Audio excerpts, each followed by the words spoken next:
Welcome on into the Warchant Report, powered by Cummins. I'm Aslan Hajavandi, joined by Jeff Cameron, Ira Schofel, Warchant.com's two finest. Come subscribe to Warchant.com, the ultimate Seminoles sports source.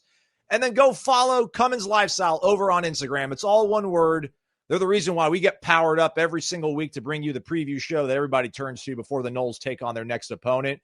Their own in-line of products, not only reliable, portable, but also quiet. Portable generators, portable power stations, throw it in your RV, throw it in your boat. They've been doing it for over 100 years. Stock price over $415 now, boys. We should have done a stock share thing when we signed this deal, but I failed all of us. Don't fail yourselves and your tailgates. Get a Cummins own-in generator. Cummins Lifestyle. Follow it over on Instagram. Gentlemen, we join one another in unusual circumstances, but at the same time, it's kind of been a bit of a song and dance around here for the last, 8 years or so of tumult. But I start off with you, Jeff Cameron, where it's hard to argue that this team has not improved. I mean, the argument is they definitely have improved.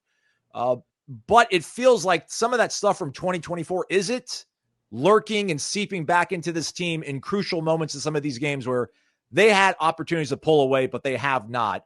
What has been the bugaboo for Florida State not being able to put their foot on the throat and then taking care of teams and then, being at 3-3 now instead?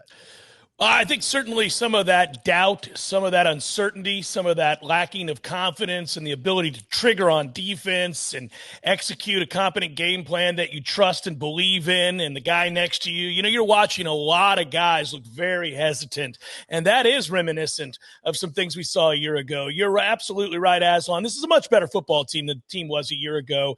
As we would point out, this team would absolutely annihilate last year's team, as everybody else did. But it is still not a quintessentially upper crust ACC team at this point. It's not a team that's vying for anything of real significance here. It's trying to save its season as it goes on the road against Stanford here. I think you got to play confidently. You got to trigger downhill, and that means probably lessening some of the responsibilities and checks for these guys who right now don't seem real certain what they're supposed to be doing. They're not playing that way. Offensively, I think that there are some things that I like, some things that I don't like, but I think that's part and parcel of this scheme, this offense, the system that they run. Defensively is where I'm more concerned about the lacking of confidence. And so I think getting stops and getting off the field on a few of these third downs, not having your linebackers perpetually isolated in coverage against backs they simply cannot cover, and then having that happen time and again as it did a year ago, that's the stuff you got to see cleaned up. If that happens, I think Florida State should win this game comfortably. I went back and looked at some Stanford stuff. Ooh, this is not a good Stanford team. But that doesn't mean anything when you don't believe and when you're not confident. So we'll see. But it's a better team. You're right about that. It's not a real confident team right now, and they desperately need this win.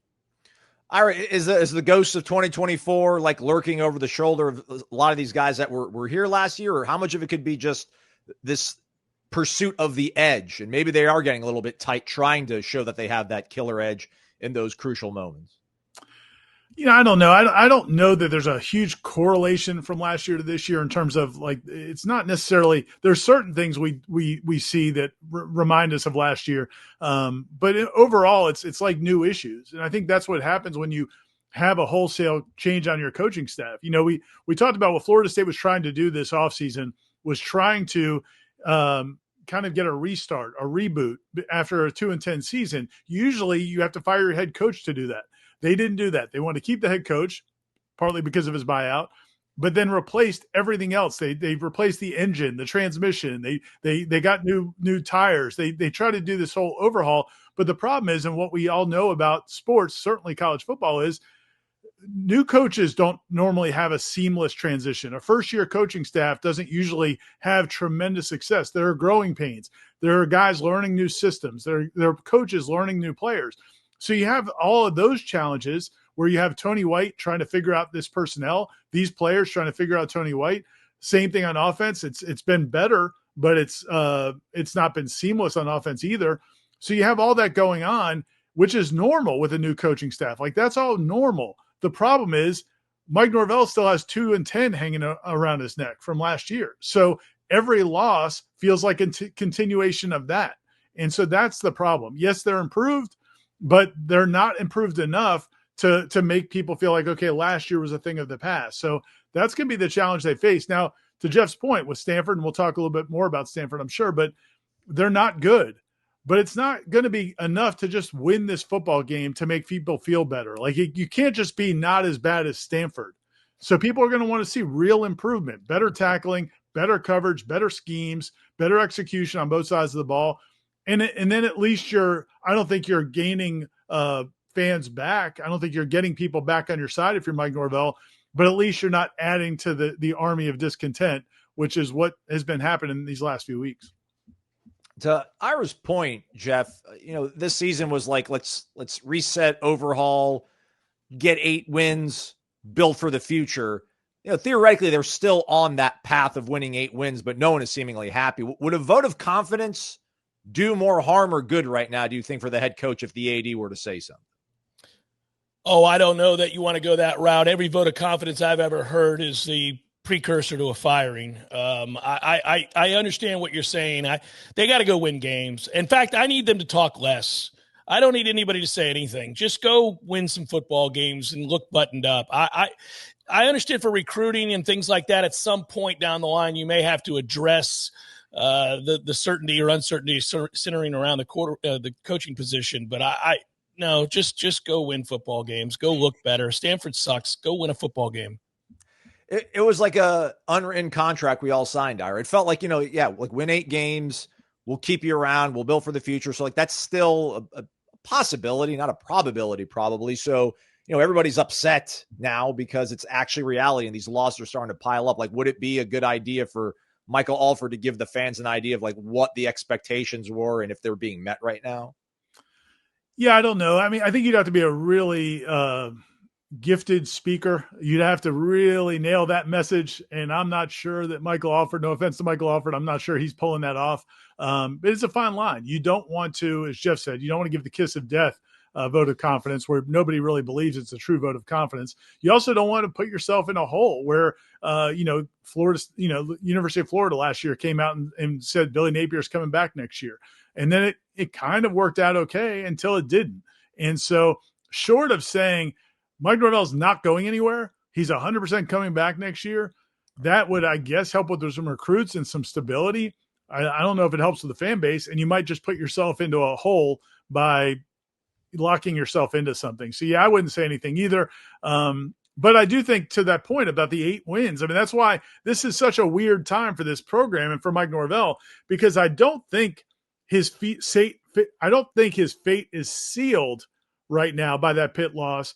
It just makes us feel like, okay, well, if you lost that game, what makes us think you're going to win any of these other games that are going to seal your fate? And so that's where we're at right now. I think we're all trying to see, can he somehow turn it around? It's possible. If he gets to 8 wins, yeah, I think he comes back. But the problem is, after what we've seen these last few weeks, there's just not any evidence to make us think they are going to get to 8 wins. Jeff, again, this is an improved team. And just to kind of wrap up the first segment by going to the first question, like when you look at this team and you see the improvements they've made, but then also the deficiencies they have, does Florida State have a talent evaluation problem, or is it more resource allocation problem? Because the offense, listen, they dumped it seems more money onto that side of the ball to fix it. That's worked out, but at the expense of the defense. Yeah, I don't think this is a particularly talented team. There are some young players I'm very excited about. I think the overall roster depth of talent isn't great. Listen, this is part of a bigger picture discussion that we've continually had about stockpiling talent or the lack thereof, recognizing, assessing, and developing talent. Mike hasn't been great at that. Mike hit home runs in the portal, some years better than others. But having to continually wholesale do that year in and year out leaves you with precious little depth and is very, very expensive. That's another aspect that's frustrating here. I think defensively, they are lacking some personnel and some talent to run what Tony wants to run. That's not to excuse what we're seeing from Tony. I think obviously he's been a couple of missteps here the last couple of weeks. But that said, that's not anything they can fix right now. They're good enough to beat Stanford. They're good enough to beat Virginia. They were good enough to beat Pitt. They didn't win those games. We'll see if they beat Stanford, but they're good enough to accrue, say, 7 or 8 wins, which would give Mike Norvell another year for certain, to Ira's point. How it looks is going to matter along the way here. They've got to figure something out, but you really can't begin to stockpile talent and get kids interested, not for prolonged periods of time, until you start winning the games you're supposed to win. So we'll see if that starts this weekend. Ira, for you, does it feel like, you look at the offense, and if maybe they got one less wide receiver and got one more linebacker or one more edge rusher, things that could be possibly different. Does it ultimately come down to the way they've been evaluating the talent, or they have the resources, they just didn't deploy them equitably across both sides of the football to get this thing to a really solid point at the midway point this first season? Well, I mean, where you were with that roster last year, and then as many guys as you missed on, and you go 2-10, and you're going to have to flip everything you can flip. They don't have that kind of resources. I mean, like that would have taken, I don't even know if they had a blank checkbook, if a blank check from some, T. Boone Pickens or somebody gave them whatever you want to spend, you can fix your roster. I don't know. That might've been a $50 million roster. I don't know. They were almost starting from scratch. And so, I think they did about as good as they could do. But you look at the difference on the sides of the ball, on the offensive side of the ball, Gus Malzahn, I think, had a clear plan. I need a decent offensive line. I need a mobile quarterback, which you got in Tommy Castellanos. I need a couple of receivers who could stretch the field, and I need some solid running backs, tight ends. But I don't need superstars at all these positions. Like, I can make this work. Defensively, the problem we're seeing is I don't think Tony White has a plan for how to make the best of what he's got. They're not void of talent. They don't have elite talent. They don't have the talent to compete with the Georgias and Ohio States and those teams. But they certainly have the talent, to Jeff's point, to beat Pitt and to beat Virginia. And so, but they're not maximizing their talent. And then because they don't have elite talent, that's where you don't have any margin for error. And that's where I get frustrated with this team is they don't really play smart. They don't really play disciplined. They don't really play. They don't take care of the things that a team that's not super talented has to do. Yeah. And that's where you end up losing these games. They don't have margin for error, and then they're not good in the details either. All right, well, Stanford, I don't know if they've got the details all cleaned up on their side of things either, so we'll see just how much of a favorable matchup, as we've thought a couple of these previous games would be. We'll look at it all with the Stanford Cardinal, with Matt Lasser breaking it down right after this on the Warchant Report, powered by Cummins. A rebuild is in progress. Whether it's one of the top brands in college athletics or your adventurous spirit, we all need to recharge from time to time. So trust Cummins, the brand that's been a global power leader for over 100 years. Featuring the Onan line of portable power generators and power stations, tackle any project in your own climb to the top. Follow Cummins Lifestyle on Instagram to see the latest builds from the Cummins team and to get inspiration for your next outing.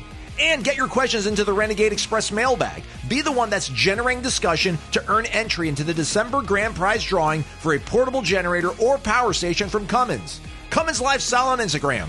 Give it a follow. Welcome on back. It's the Warchant Report, powered by Cummins. Cummins Lifestyle. Give it a follow on Instagram. Certainly would appreciate it. We're going to be having a in-game watch-along again, everybody. It's returning because it's a 10:30 kickoff on the West Coast. And does anybody really want to be awake at 3 a.m. to talk about this game if it doesn't work out in the favor of the good guys? So join all of us, quite literally. Gene Williams, Tom Lang, I think Matt Lasser is going to hop on. Corey Clark and myself will be hopping on as well, as we kind of just talk about the game as it happens. Did it a few years ago. It's maybe not quite a watch-along, but our post-game show is going to be replaced by an in-game show. So tap in on YouTube. Let's all enjoy the win, fingers crossed, together. All right, so Stanford's got a coach that's on his way out, but that's by design. They've got a quarterback whose accuracy is quite poor and a defensive secondary that is quite porous. All the ingredients of an easy dub, right, Matt Lasser?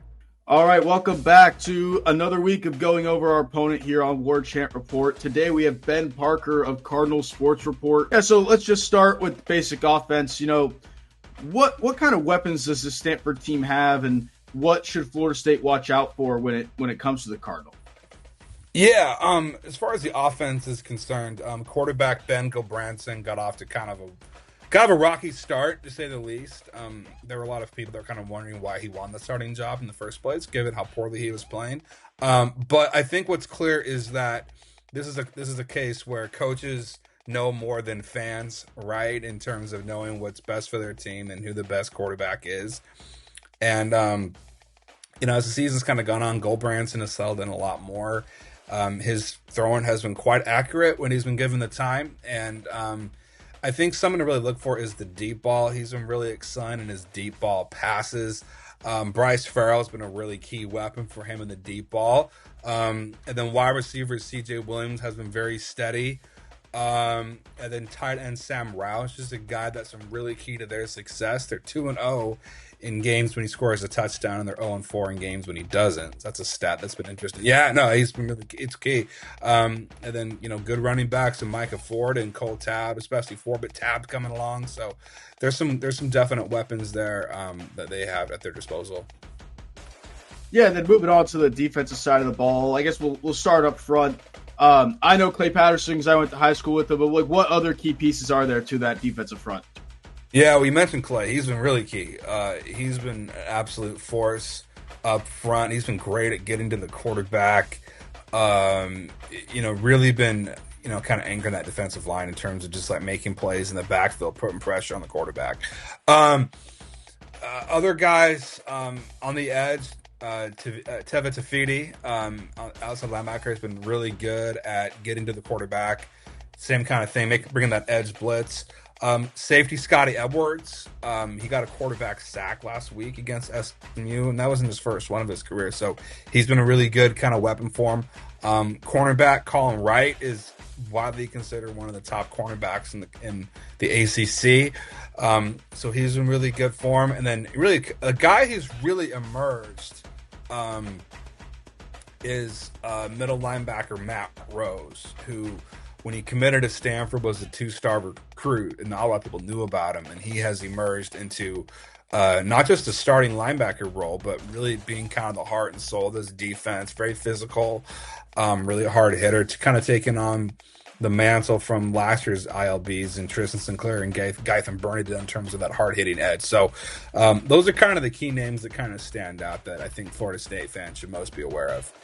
Are there any key injuries or anything you're kind of watching or monitoring as you go into this game that could really affect the Cardinals' offensive plan or defensive plan? Yeah, really good question. So one guy to kind of watch out for is inside linebacker Josiah Galvan. I think that's how you pronounce his name. It's an interesting name, Josiah Galvan. I think that's how you say it. He played the first week against Hawaii, and then he was returned this past week. Then he went down with an injury, so we'll see. They seem hopeful that he'll play, but we'll just have to see. Another guy to watch out for. Offensive line's going to be key because offensive lineman Zach Yamauchi was out, and so they had to insert the starter in there. Offensive line a little dinged up. So I think something that Florida State's going to look to do probably is, depending on how the offensive line situation's shaking out, is seeing if they can put some pressure on the quarterback, because that was something that was really effective against them last week. And just in general is, if Stanford gives Ben Gobranson the time to make his checks, make his reads, he can do a lot of damage. He's been seeing the field really well. He's making the right reads, all the checks and stuff. But he's not the most mobile guy in the world. You feel me? So, if you get some pressure on him, then he can't really run all that well. And so I think something to really look for is what does Stanford's offensive line look like? Whether or not Yamauchi's back. So another guy that's been out for a little bit is their top offensive lineman guard, Simeon Pale. He's been out for a little while, and I don't think he's going to be back this week. So the offensive line's a little thin. So if you're Florida State, you're going to look to put some pressure on the quarterback. And if they don't have a mobile quarterback, then that pressure's going to work more often than not. Awesome, man. That's all we have for today to go over Stanford, to get Stanford Florida State week all over the board. Ben Parker from Cardinal Sports Report, thank you for coming on. If you want any inside info about Stanford going into this game, they are part of the On3 network. So again, it's included in your subscription to go over there and check out whatever Ben has to offer you. Thank you again, Ben. Thanks to Matt for cooking that up for us. Certainly appreciate it. I turn to you then now, Ira. I mentioned this on Wake Up the other day with Corey Clark. And, we heard, I think, on Sunday when we spoke to Tony White just about, kind of this mea culpa. I put too much on these guys. We heard Mike Norvell talk about he wants them to play just fast and physical. Tony's like, listen, I just want them to get to the ball and get there angry. So he wants to simplify it. And to me, that I don't know, how does that land with you? Because to me, that almost sounds like the the moving around the deck chairs of Willie, where it's like, oh, we're going to bring this coach from the booth, put him on the field, put this guy who's on the field up in the booth. That's going to change our perspective. And we're going to start winning games. How does we're just going to simplify the defense land with you? Yeah, somewhere around the same place. I mean, we've heard that so many times before. It's nothing new. That's not a new verse in the hymnal. So, I just think it's he's got to have something to say. I did wonder going back to the Virginia game, that's where things kind of started going sideways for this defensive staff. I did think that maybe because I didn't love his answers after that loss. I wondered if maybe he did feel like in that moment that he was tinkering too much or giving them too much to think about and guys were not being aggressive enough. Then you go to the Miami game and it was kind of it was different. It was a different problem. Like they were, I thought, a little bit more aggressive and attacking. They just weren't good enough and they give up all the big plays. Then you go into this game and it just felt like they played so soft. I don't know if it was him giving them too much to think about or is him just giving them a bad plan. I'm going to assume, I don't know. We're not in their defensive staff meetings. Based on the way they played, it seemed to me their approach was, we're going to sit back and let this guy throw the ball to us. Like we're going to drop guys into coverage and he's going to force it because he's a freshman making his road start. And it's okay to think that might happen, but they weren't doing anything to force it to happen. They weren't getting a lot of pressure on him. When they did, they were out of control. There was no conviction in what they're doing. And so I don't know that it's a problem of giving them too much to think about. I think it's more, you just had a bad plan and didn't adjust in that moment. And then what Jeff brought up earlier, you keep having these linebackers who can't cover these running backs in space and you keep doing it over and over and over again. I just think it's been bad coaching on that side of the ball last few weeks. I don't know that he's overloading them with information. If that's it, maybe that's it. And we'll see if it gets better, but that's not what I'm seeing. I just thought it was a bad plan personally. Jeff, how does it land with you when, mid-season you're like, okay, maybe after all, we can't do all the things I want to do, and now we need to pare it down? Well, it sounds desperate. Listen, I don't think that side of the ball is very talented. I'll just say that. They don't have an elite pass rusher of any kind. When you can't get pressure on the quarterback, problems are going to happen. When you have to commit more to stop the run, which they did going back to the Miami game, you leave yourself susceptible to one-on-one matchups, and you're not good enough to be able to cover the better players in this league.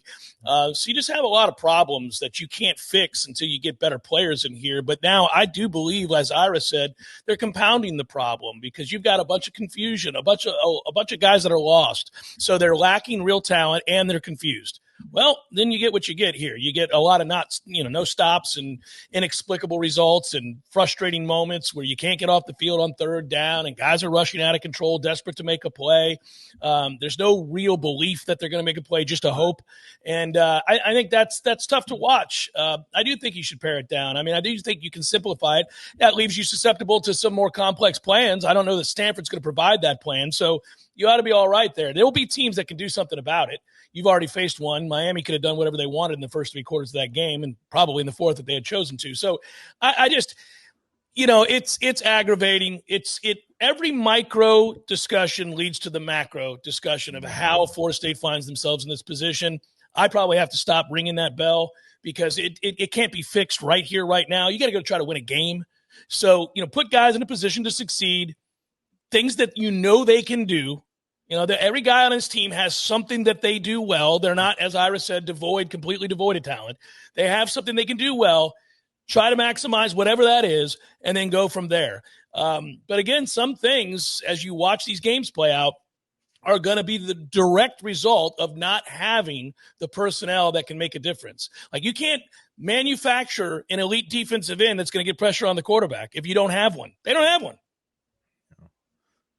All right, you're right. I thought with the whole 3-3-5, guys coming from different angles are not going to expect it. You can generate and manufacture a pass rush. They had to run a lot more 4-man front this last. I hear fans all the time. Why don't they? Who runs a 3-3-5? Let's go to a 4-man front. Well, we ran a ton of 4-man front this last game. It didn't make any difference. So they can run a 5-2 if they want. I don't know that it's going to make much of a difference because then your linebackers get exposed. They got problems. Ira, turn to the offense, mounting evidence and then confirmation from Gus Malzahn on Sunday that, Tommy just has been playing probably hurt, especially that Pitt game. What kind of gives you the confidence? Where is your confidence level that Gus can keep this offense moving and productive, even with a hampered Tommy Castellanos? Yeah, I don't know, man. I really, in the second half, when they had those a couple drives in a row where it was clear Tommy was not going to keep the ball. And you also didn't have any receivers available because Squirrel White was hurt. Javen Boggs didn't play in the game either.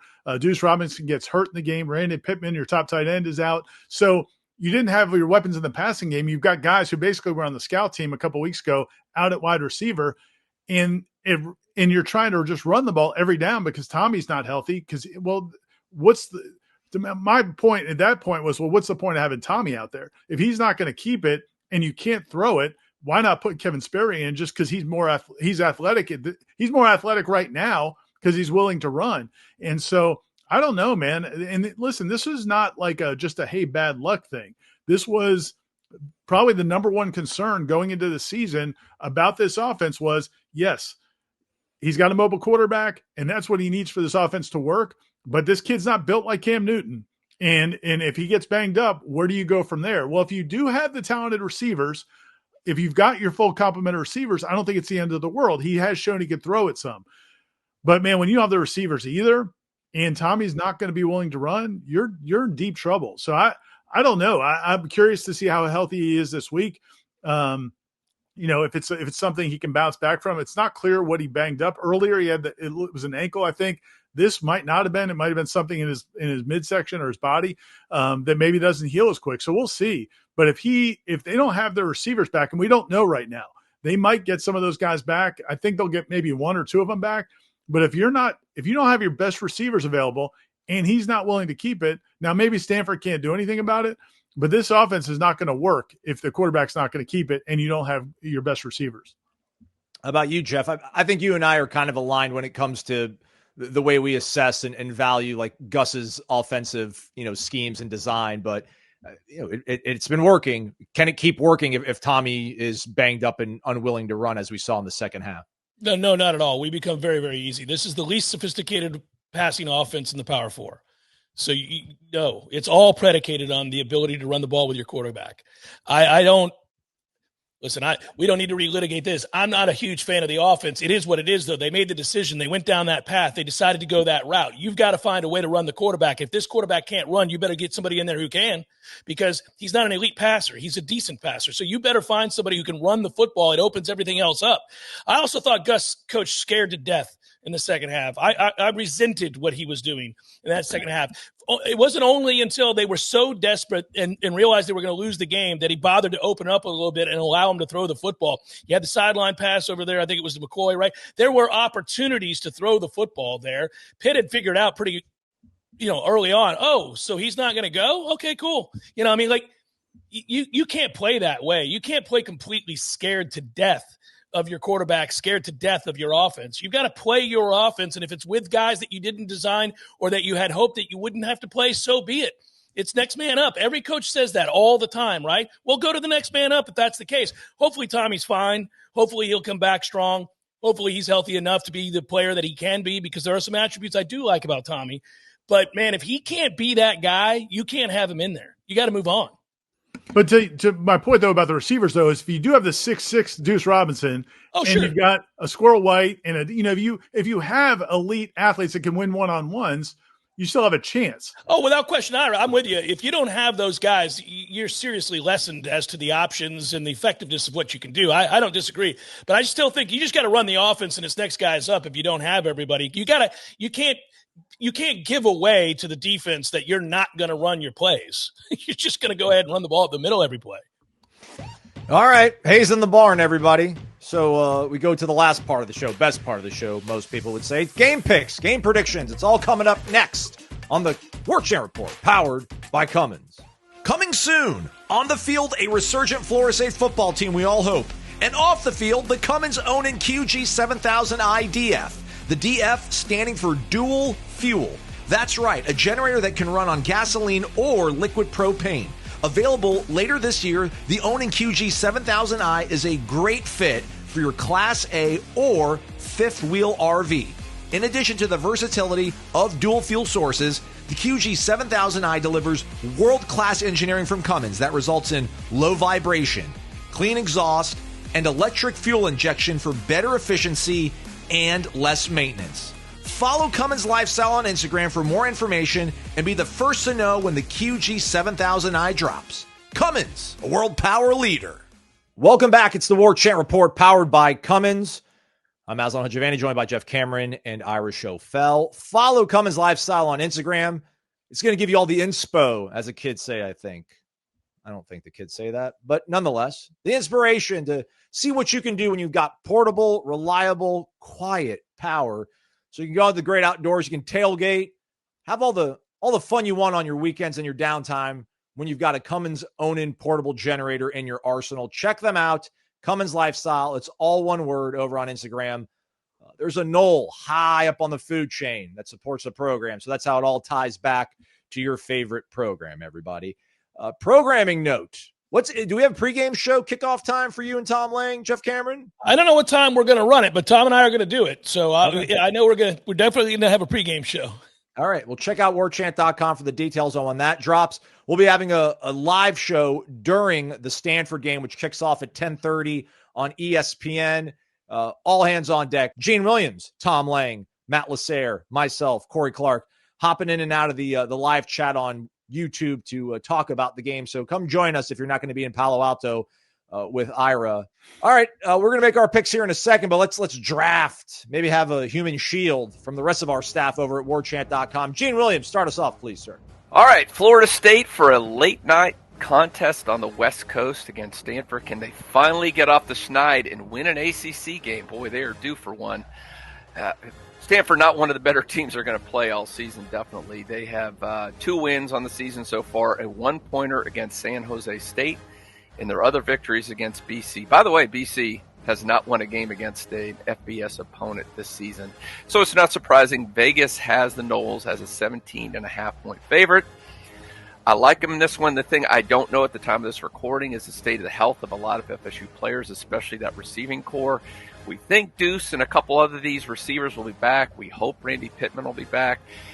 So I'm going to kind of guess they'll be relatively healthy there, and I think that'll help. So it would be hard to imagine Florida State losing this game, and if it does, boy, that could spell absolute doom for Mike Norvell and the staff. But I do think they'll get the job done. They're just going to simply have too much talent for it to be upset by Stanford. I would think the only alternative would be unless this team is just completely given up on the staff, and that would be an indictment, obviously, on that group.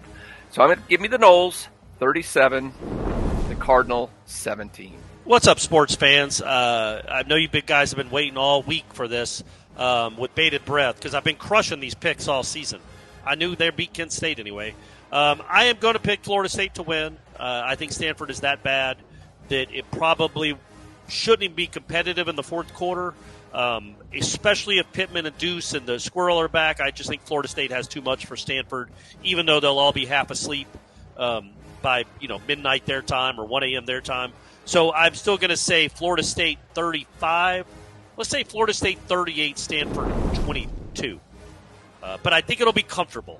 And I think the losing streak is over, and I think maybe you got a little positive momentum going. That's what I'm hoping anyway. 38-22 final, Florida State. This game comes down to, does Florida State want to make the trip across the country? If the Noles do, I think they're going to be in fine shape to come away with a win. If they don't, I suppose it could get interesting. But Stanford's a little bit more Kent State than they are Virginia or Pitt, if you will. So that would be a real red flag. I'm not banking on that. I'm banking on Florida State from an offensive standpoint, throwing the ball down the field, hitting some splash plays, and then defensively making enough stops early to make this experience that we have on Saturday night a little bit more enjoyable. I'm going to go final score, Florida State 31, Stanford 13. All right, I'm going to go 35-20 Florida State in this game. The only reason I don't have Florida State covering is the fact that they're going out to the West Coast. It is a night game. That's another textbook situation where weird things can happen and how the circumstances will always allow weird things to happen. So I don't think they'll cover. But, man, this team is just way more talented than Stanford in every facet. Like, there should be no reason this game is close. at all. And I think finally the defensive line will be able to get home this week. I think that their offensive line's a little banged up and the quarterback's not mobile, which finally helps FSU. And I think that this is a good game for the defensive line to gain confidence in. But 10:30 at night over having to travel cross country, that's just the only reason I don't think they'll cover. Thank you to those gentlemen for their picks. Time now for ours. Again, Florida State taking on Stanford, 2-4 Stanford over in Palo Alto, down on the farm, as they call it. You've got some numbers and notes and such, so we'll start off with you, Jeff Cameron. You've got always a fine-tuned eye for these kind of things. What's your prediction for the Noles taking on Stanford as an over 2-touchdown favorite, I think, last time I saw it launched off? At the time that we're recording this, that's exactly right, Aslan. It's a 52.5 point total, a 17.5 point spread for Florida State. How about that gaudy number, by the way, for Florida State coming off these 3 consecutive losses? By the way, if you were to do the check of the analytics and all the advanced numbers, you would see that Stanford, I'm just going to start naming things. Against the pass, they're 132nd, 112th in total EPA, 101st in EPA per play. Success rate, they're 110th. Against the run, they've not been awful. Their overall defense, however, which is 101st EPA per game, 107 in the success rate. These numbers are very similar in their passing attack against our defense. They run the ball a little bit better than they throw it. Florida State should win this game. They should really win this game going away. But there's this weight that I feel on my shoulders as I give this prediction that does not believe they're going to win this game running away. So I'll take Florida State to win the game 34-17.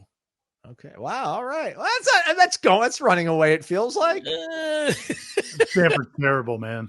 Stanford's, I mean, I really could have bogged you down with a bunch of numbers that just paint a picture of dreadful football at Stanford. And I say that, and I can hear this clip being run back on the Twitter sphere on Monday. But yeah, it ought not be.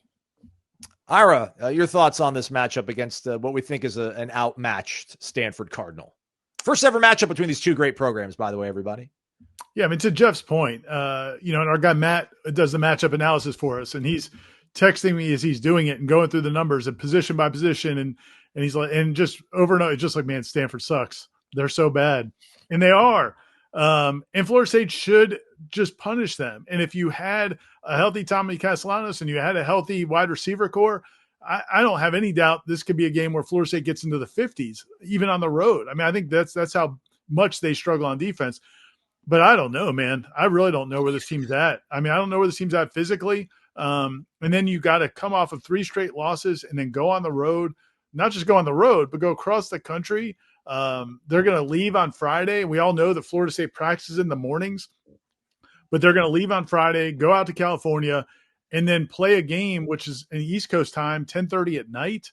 At halftime, it's going to be midnight. These are guys who are in bed by then because they usually practice in the morning. So I don't know, man. I think the body clock's going to be interesting. And then coming off of 3 straight losses, I'm going to say Florida State 31-17, similar ballpark to Jeff. But that's not because I think Florida State's going to look sharp. I just think Stanford's terrible. I will say this.